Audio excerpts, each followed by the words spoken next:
PSC അറിവിലേക്ക് എല്ലാവർക്കും സ്വാഗതം. ഇന്നത്തെ വീഡിയോയിൽ ഞാൻ ഷെയർ ചെയ്യുന്നത് village extension officer short list Kottayam ജില്ലയുടെ വന്നിട്ടുണ്ട്.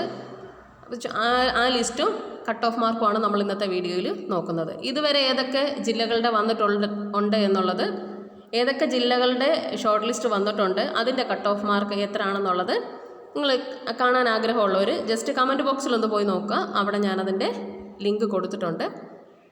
അത് പോയി കണ്ടാൽ മതി ഏതൊക്കെ ജില്ലകളാണ് നിലവിൽ വന്നിട്ടുള്ളത് എന്നുള്ളത് കേട്ടോ. ഓക്കെ, അതുപോലെ തന്നെ കേരള PSCയുമായി ബന്ധപ്പെട്ട ലേറ്റസ്റ്റ് അപ്ഡേറ്റ്, നോട്ടിഫിക്കേഷൻ ഉൾപ്പെടെ എല്ലാ കാര്യവും ഞാൻ നിങ്ങൾക്ക് നമ്മുടെ ചാനലിലൂടെ ഷെയർ ചെയ്ത് തരാവേ. അതുപോലെ തന്നെ മത്സര പരീക്ഷകൾക്ക് വേണ്ടിയുള്ള ക്ലാസ്സുകൾക്കുമായിട്ട് നിങ്ങൾ ഈ ചാനൽ ആദ്യമായിട്ട് കാണുന്നവരാണെങ്കിൽ സബ്സ്ക്രൈബ് ചെയ്യാനായിട്ട് മറക്കരുത് കേട്ടോ, ഷെയറും ചെയ്യണേ. അതുപോലെ തന്നെ +2 ലെവൽ പ്രാഥമിക പരീക്ഷ എഴുതുന്നവർ, 2ാം ഘട്ടം എഴുതുന്നവർ, ആ ചോദ്യപേപ്പറിലെ ആദ്യത്തെ ചോദ്യപേപ്പർ ഓരോ ചോദ്യവും അതുമായി ബന്ധപ്പെട്ട എന്തൊക്കെ കാര്യങ്ങളാണ് ഓപ്ഷൻ ബേസ് ചെയ്ത് തന്നെ, പിന്നെ അല്ലാതെ അതുമായി ബന്ധപ്പെട്ട എന്തൊക്കെ കാര്യങ്ങൾ അറിഞ്ഞിരിക്കണം, ഓരോ ചോദ്യവും അതുമായി ബന്ധപ്പെട്ട കാര്യങ്ങളും ചെറിയ ചെറിയ വീഡിയോ ആയിട്ട് ഞാൻ അപ്ലോഡ് ചെയ്ത് തരുന്നതാണ്. ഓരോ ചോദ്യവും കേട്ടോ അപ്ലോഡ് ചെയ്ത് തരുന്നതാണ്. അപ്പം അത് കാണാൻ ആഗ്രഹമുള്ളവരുണ്ടെങ്കിൽ ഇപ്പോൾ ഓൾറെഡി ഞാനൊരു വീഡിയോ അപ്ലോഡ് ചെയ്തിട്ടുണ്ട്.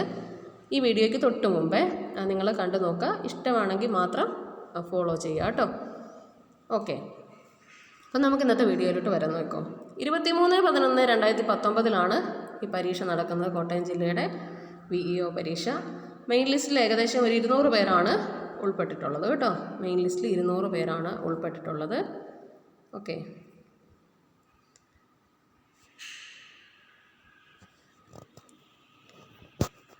കഴിഞ്ഞ ദിവസം തൃശ്ശൂർ ജില്ലയുടെ വന്നിരുന്നു. തൃശ്ശൂർ ജില്ലയുടെ ഷോർട്ട് ലിസ്റ്റ് കഴിഞ്ഞ ദിവസം PSC പബ്ലിഷ് ചെയ്തിരുന്നു. ഞാൻ ഈ സ്ക്രോൾ ചെയ്യുന്നത് നിങ്ങൾക്ക് സ്പീഡായിട്ട് തോന്നുവാണ്, നിങ്ങളൊന്ന് പോസ് ചെയ്തിട്ട് നമ്പർ നോക്കിയാലും മതി കേട്ടോ. ഓക്കെ, ഏകദേശം 200 പേരുടെ ലിസ്റ്റാണ് മെയിൻ ലിസ്റ്റിൽ. സപ്ലിമെൻ്ററി ലിസ്റ്റിൽ ഇത്രയും പേരാണ് വന്നിട്ടുള്ളത്. ഈഴവ, തീയ, ബില്ലവ വിഭാഗത്തിൽ നിന്ന് ഇത്രയും പേരുണ്ട്.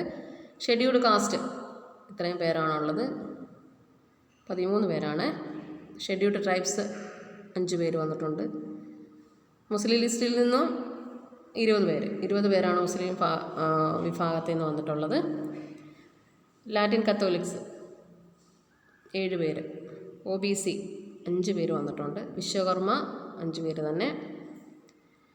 നാടാർ വിഭാഗത്തിൽ നിന്നും 5 പേരാണ് ഉൾപ്പെട്ടിട്ടുള്ളത്. ഷെഡ്യൂൾഡ് കാസ്റ്റിൽ ക്രിസ്ത്യാനിറ്റി കൺവേർട്ട് ടു ക്രിസ്ത്യാനിറ്റി വരുമ്പോൾ അതിൽ നിന്ന് 5 പേര് വന്നിട്ടുണ്ട്. ധീവര 5 പേര് വന്നിട്ടുണ്ട്. ഹിന്ദു നാടാർ 5, പിന്നെ ഡിഫറൻ്റ്ലി ഏബിൾഡ് ഭിന്നശേഷിക്കാരാണ് പിന്നെ വന്നിട്ടുള്ളത്. നമുക്ക് നോക്കാം ഇതിൻ്റെ കട്ട് ഓഫ് മാർക്ക് എത്രയാണെന്ന് നോക്കാം കേട്ടോ. കട്ട് ഓഫ് മാർക്ക്, കോട്ടയം ജില്ലയുടെ കട്ട് ഓഫ് മാർക്ക് എന്ന് പറഞ്ഞാൽ 77.33 ആണ്.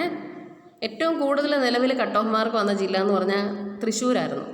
തൃശ്ശൂരിന് 79 ആയിരുന്നു. 2ാം സ്ഥാനം കോട്ടയമാണ് കേട്ടോ, 77.33 ആണ്.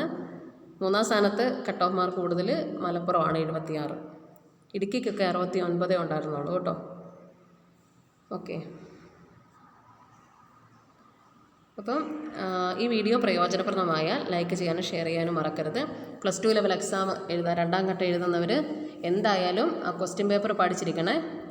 ക്വസ്റ്റ്യൻ പേപ്പർ 1ാം ഘട്ട പ്രാഥമിക പരീക്ഷയിൽ വന്ന അതേ ക്വസ്റ്റ്യൻസ് എല്ലാം നിങ്ങളൊന്ന് നോട്ട് ചെയ്തോണം. അതിൽ നിന്നും അതുമായി റിലേറ്റ് ചെയ്തും ചോദ്യം വരാൻ സാധ്യതയുണ്ട്. അതുകൊണ്ട് നിങ്ങൾ നോക്കുക. കറണ്ട് അഫേഴ്സ് വിഭാഗത്തിൽ നിന്ന് വലിയ ക്വസ്റ്റ്യൻസ് ഒന്നും വന്നില്ല.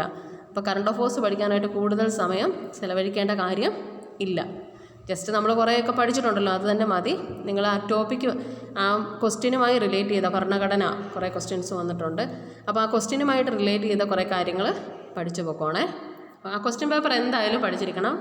റിപ്പീറ്റ് ചെയ്ത് ചില പരീക്ഷകളിൽ PSC ഇങ്ങനെ ചോദിച്ചിട്ടുണ്ട്. നമുക്കറിയാം 10th ലെവലിൽ ചോദിച്ചിരുന്നു. ആ രീതിയിൽ തന്നെ ചോദിക്കണം നിർബന്ധമല്ല ഞാൻ പറഞ്ഞത്. എങ്കിലും നമ്മളൊന്ന് പഠിച്ചിരിക്കുകയാണെങ്കിൽ നമുക്കൊരു കോൺഫിഡൻസ് കിട്ടും കേട്ടോ.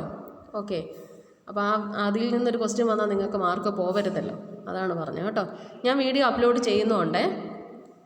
ഇപ്പം ഞാൻ അപ്ലോഡ് ചെയ്തത് ധാരാതലീയ ഭൂപടത്തിൽ തരിശു ഭൂമിയെ സൂചിപ്പിക്കുന്നത് വെള്ള നിറം, ടെക്സ്റ്റ് ബുക്ക് ബേസ് ചെയ്ത് തന്നെ ഞാൻ ആ ക്ലാസ് നിങ്ങൾക്ക് കഴിഞ്ഞൊരു വീഡിയോയിൽ അപ്ലോഡ് ചെയ്ത് തന്നിട്ടുണ്ടത്. കാണാത്തവരുണ്ടെങ്കിൽ കാണാൻ മറക്കരുത്. പുതിയൊരു വീഡിയോയിൽ കാണാം. Thank you.